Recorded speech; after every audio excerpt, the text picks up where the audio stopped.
वंदे पुरुषोत्तम। कौन सा भूल जीवन को अवनति की ओर ले चलते हैं।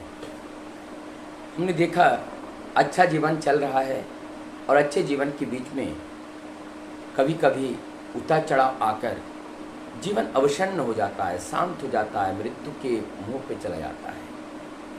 इसके पीछे जब हम एनालिसिस करते हैं तब हम देख पाते हैं जिस कार्य करते हुए हम व्यस्त थे, लोग हमें बहुत ही व्यस्त देख रहे थे, वो केवल हम जागतिक कार्य, जगत के कार्य कर रहे थे और वो केवल अपनी सुख सुविधा के कार्य कर रहे थे, उसी कार्य में हम व्यस्त थे।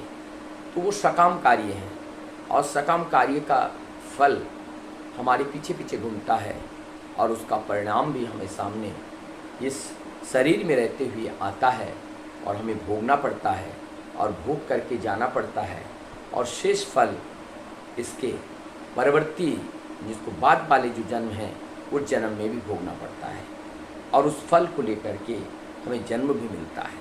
तो ये सारी सब घटनाक्रम आज परम दयाल जी ठाकुर जी क्या कहते हैं। ठाकुर जी कहते हैं जो इष्टभीति है यह हमारे जीवन का एक चेन है, एक श्रृंखलाबद्ध एक तरीका है। अगर ये मिस्टेक ऑफ इष्टभीति तो काट ऑफ चेन, जब हम इष्टभीति में जब मिस्टेक होती है तो हमारी जो श्रृंखला है, जो एक साइकिल है, उस साइकिल ब्रेक ऑफ हो जाता है और जब ब्रेक ऑफ हो जाते हैं हमारी दुर्बलता हमारे अंदर घर कर लेता है और वो दुर्बलता के वजह से हम उस तरह से कार्य नहीं कर पाते हैं, वो दुर्बलता हमें खा जाती है। तो हमें उस दुर्बलता से उभरने के लिए परम दयाल श्री ठाकुर जी क्या कहते हैं कि इष्टभीति परायण होकर के चलना पड़ेगा।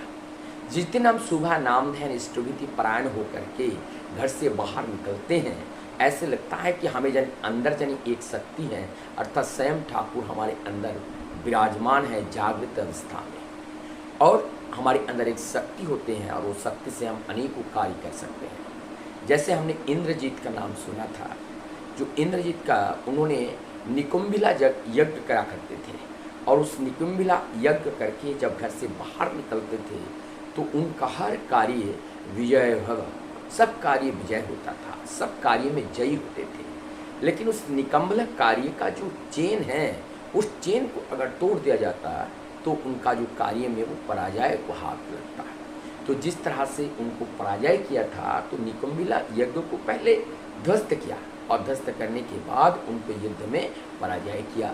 तो ठीक उसी प्रकार से हमारी मानव जीवन का जो निकम्बला यज्ञ है आज इस कलयुग में वो इष्टभीति है। और वो इष्टभीति क्या है? इष्ट का मतलब मंगल होते हैं और भरण का मतलब होते हैं भरण पोषण। भरण पोषण मतलब एक तरीके का इस सत्ता जिस देह के अंदर है, इस देह की रक्षा या देह की जीवंत रखने के लिए जो प्रयोज्य हैं, जो जरूरत है, उस जरूरत को पूरा करना, ये भरण पोषण है।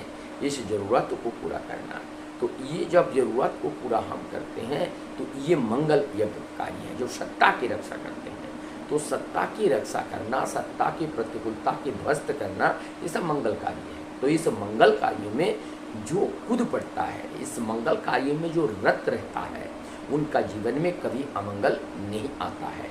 तो इसीलिए इष्टभीति हमारी जीवन का रक्षा कवच है, वो मंगल यज्ञ है। वो एक हेलमेट के समान है, जैसे हेलमेट हमारी सीट को रक्षा करती है, ठीक उसी प्रकार से ये मंगल यज्ञ हमारे जीवन को रक्षा करते हैं। इष्टभीति रूपी जो कवच है ये हमारे जीवन को रक्षा करती हैं और इसी इष्टभीति के माध्यम से हम अपने जीवन को सुरक्षा करने में सफल हो पाते हैं।